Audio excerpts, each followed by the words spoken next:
حضرت موسیٰ علیہ السلام اللہ تعالیٰ کے انبیاء علیہ السلام میں سے وہ مشہور نبی تھے جن کے ذریعے اللہ تعالیٰ نے بنی اسرائیل اولاد یعقوب کو فرعون کے ظلم و ستم سے نجات دلائی۔ آپ علیہ السلام کے والد کا نام عمران تھا۔ اللہ تعالیٰ نے حضرت موسیٰ علیہ السلام کا ذکر خیر قرآن مجید میں کئی صورتوں میں کیا ہے۔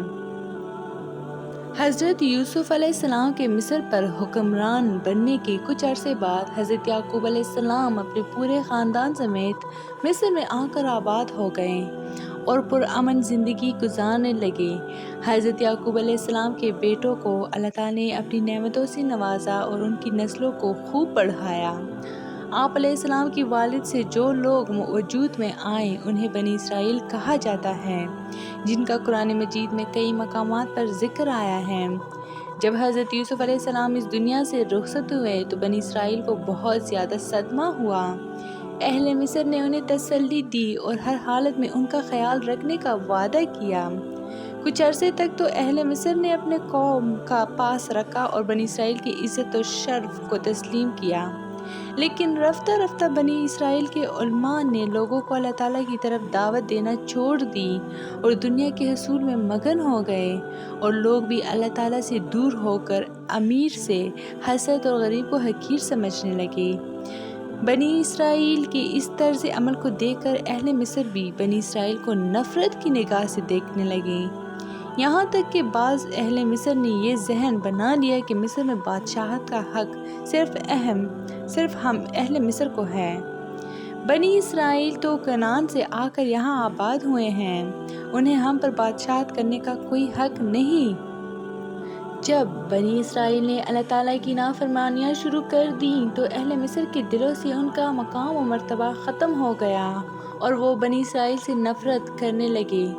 انہوں نے بنی اسرائیل کی حمایت کر کے انہیں اپنی ہی قوم کے ولید بن ریان نامی آدمی جو فرعون کے لقب سے مشہور ہوا کی حمایت کرنا شروع کر دی، جو بہت جلد مصر کا بادشاہ بن گیا۔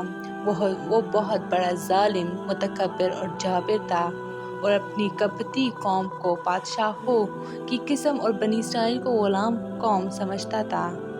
وہ اپنی حکومت اور بادشاہت کے غرور میں اتنا آگے نکل گیا کہ اس نے اپنے رب اور معبود ہونے کا دعویٰ کر دیا اور بنی اسرائیل کو اپنا غلام بنا لیا۔ حضرت موسیٰ علیہ السلام کی ولادت سے پہلے فرعون نے خواب دیکھا کہ بیت المقدس کی طرف سے ایک آگ آئی اور مصر کے تمام قبطیوں کے گھر جلا گئی، لیکن بنی اسرائیل کو کوئی نقصان نہیں پہنچا۔ بیدار ہونے کے بعد وہ بڑا خوفزدہ تھا کہ اس کی تعبیر کیا ہو سکتی ہے۔ اس نے اپنے کاہنوں، عالموں اور جادوگروں کو جمع کیا اور اس کی تعبیر پوچھی۔ انہوں نے کہا کہ اس خواب کی تعبیر یہ ہے کہ بنی اسرائیل میں ایک ایسا لڑکا پیدا ہوگا کہ اس کے ہاتھوں اہل مصر تباہ ہو جائیں گے۔ چنانچہ فرعون نے اسی وقت بنی اسرائیل کے لڑکوں کو قتل کرنے اور لڑکیوں کو زندہ چھوڑنے کا حکم جاری کر دیا، لیکن تقدیر کے آگے تدبیر نہیں چلتی۔ فرعون اپنے خواب کی وجہ سے بہت زیادہ خوفزدہ تھا، اسے اپنی حکومت کے زوال کا خطرہ تھا، اس لیے اس نے ہر ممکن کوشش کی کہ بنی اسرائیل میں کوئی ایسا لڑکا پیدا ہی نہ ہو جو میری حکومت کے زوال کا سبب بنے۔ اس نے کچھ مردوں اور عورتوں کو یہ ذمہ داری لگا دی کہ بنی اسرائیل کی عورتوں میں سے جو بھی امید سے ہو اس کے پاس جائیں اور پیدا ہونے والے بچے کے بارے میں معلومات رکھیں۔ اگر لڑکا پیدا ہو تو اسے قتل کر دے اور لڑکی ہو تو اسے باقی رہنے دے۔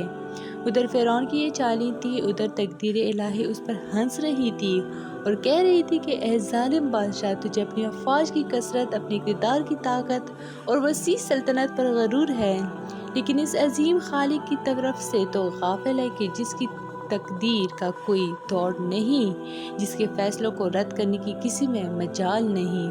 وہ ذات یہ فیصلہ کر چکی ہے کہ جس بچے سے تو خوفزدہ ہے، جس کے لیے تو نے بے شمار معصوم بچوں کو قتل کرنے کا حکم دیا ہے، وہ تیری ہی گھر میں پرورش پائے گا اور تیری دنیا اور آخرت کی تباہی اسی کے ہاتھوں ہوگی۔ تجھے معلوم ہو جائے گا کہ آسمان و زمین کے مالک ہی کی یہ شان ہے، وہ جو چاہتا ہے کرتا ہے، اس کے پاس مکمل قدرت ہے۔ حضرت موسیٰ علیہ السلام کی ولادت بھی اسی سال ہوئی جس سال بچے قتل کیے جا رہے تھے۔ اللہ تعالیٰ کی رحمت جوش میں آئی اور اللہ کو ان کمزور بندوں پر رحم آیا جو ابراہیم خلیل اللہ کی نسل میں سے تھے۔ چنانچہ اللہ تعالیٰ نے انہیں فرعون کی غلامی سے نجات دلا کر آزادی جیسی عظیم نعمت سے نوازنا چاہا۔ فرعون اور اس کے لشکر کو ہلاک کر کے بنی اسرائیل کو اس سرزمین کا وارث بنانا چاہا۔ فرعون، حامان اور ان کی فوجوں کو یہ دکھانا چاہا کہ جس خوف سے وہ بنی اسرائیل کے بچوں کو قتل کروا رہے ہیں اس کا نتیجہ وہ اپنی آنکھوں سے دیکھ لیں۔ آپ علیہ السلام کی والدہ حمل کے دنوں میں بڑی فکر مند ہوئی اور انہوں نے حمل کے ابتدائی ایام ہی سے بہت احتیاط کی کہ کہیں حمل کی علامات ظاہر نہ ہو اور دوسروں کو علم نہ ہو جائے۔ جب حضرت موسیٰ علیہ السلام کی ولادت ہوئی تو اللہ تعالیٰ نے حضرت موسیٰ علیہ السلام کی حفاظت کے لیے ان کی والدہ کے دل میں یہ بات ڈال دی کہ اپنے بچے کے لیے ایک صندوق بنا لو، اور جب تمہیں یہ خطرہ ہو کہ فرعون کے کارندے آ کر اس بچے کو قتل کر دیں گے تو اسے اس صندوق میں ڈال کر دریائے نیل میں بہا دینا۔ ہمارا آپ سے وعدہ ہے کہ ہم اس بچے کو واپس آپ کے پاس لوٹا دیں گے اور اسے اپنا رسول منتخب فرمائیں گے۔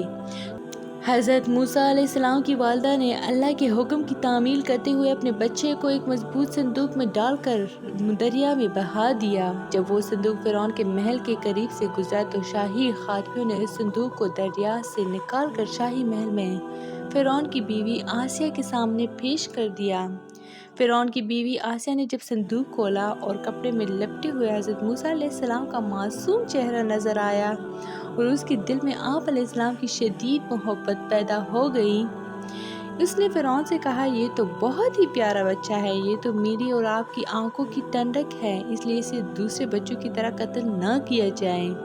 بہت ممکن ہے کہ یہ بچہ ہمیں کوئی فائدہ پہنچائے یا ہم اسے اپنا بیٹا بنا لیں۔ فرعون نے جب اس معصوم اور خوبصورت بچے کو دیکھا تو فوراً چونک پڑا کہ کہیں یہ وہی اسرائیلی بچہ نہ ہو جو میری حکومت کے زوال کا سبب بنے گا۔ یہ سوچ کر اس نے بچے کو قتل کرنے کا ارادہ کیا، لیکن اس کی بیوی رکاوٹ بن گئی، کیونکہ اللہ تعالیٰ کا فیصلہ ہر چیز پر غالب رہتا ہے۔ اس طرح اللہ تعالیٰ نے ایک دشمن کے گھر میں اس بچے کو اس طرح محفوظ کیا کہ وہ اسے ذرہ برابر بھی نقصان نہ پہنچا سکے۔ حضرت موسیٰ علیہ السلام کی والدہ نے جب آپ علیہ السلام کو صندوق میں بند کر کے دریا میں بہا دیا تو اپنی بیٹی موسیٰ علیہ السلام کی بہن کو خبرگیری کے لیے ان کے پیچھے روانہ کیا۔ جب وہ صندوق فرعون کے محل کے قریب پہنچا تو فرعون کے نوکر اسے اٹھا کر محل میں لے آئے۔ صندوق میں خوبصورت بچے کو دیکھ کر فرعون کی بیوی آسیہ بہت خوش ہوئی اور بچے کو اپنی پرورش میں لے لیا۔ شہر میں بچوں کو دودھ پلانے والی جتنی بھی دائیاں تھیں سب کو بچہ پیش کیا گیا کہ اسے دودھ پلاؤ۔ ہر ایک نے بڑی محبت اور بڑے پیار سے بچے کو دودھ پلانا چاہا، لیکن اللہ تعالیٰ کے حکم سے حضرت موسیٰ علیہ السلام نے کسی بھی دایا کے دودھ کا ایک گھونٹ بھی نہ پیا۔ اللہ تعالیٰ کو یہی منظور تھا کہ اس کا نبی اپنی والدہ کے سوا کسی اور کا دودھ نہ پئیں، اور اس میں یہ مصلحت بھی تھی کہ اس بہانے سے آپ علیہ السلام اپنی والدہ تک پہنچ جائے۔ جب حضرت موسیٰ علیہ السلام نے کسی بھی دایا کا دودھ نہ پیا تو آپ علیہ السلام کی بہن نے آگے بڑھ کر کہا، مجھے ایک دایا کا پتہ معلوم ہے، ممکن ہے کہ بچہ اس کا دودھ پی لیں، اور وہ لوگ بھی بڑے اچھے ہیں، بچے کی نگہداشت بھی بہت اچھی کریں گے۔ محل والوں نے فوراً اس دایا آپ علیہ السلام کی والدہ کو بلوا لیا۔ حضرت موسیٰ علیہ السلام نے ان کی گود میں جاتے ہی دودھ پینا شروع کر دیا، اور اس طرح اللہ نے آپ علیہ السلام کو دریائے نیل سے نکال کر آپ علیہ السلام کی والدہ تک پہنچا دیا۔ حضرت موسیٰ علیہ السلام کی والدہ کا خوف امن سے، فقیری امیری سے اور بھوک خوشحالی سے بدل گئی۔ آپ علیہ السلام کی والدہ فرعون سے شاہی انعام و اکرام پاتی اور اپنے ہی پیارے بچے کی پرورش کرتی۔ اس طرح اللہ تعالیٰ نے آپ علیہ السلام کے فرعون کے گھر میں پرورش کروائی۔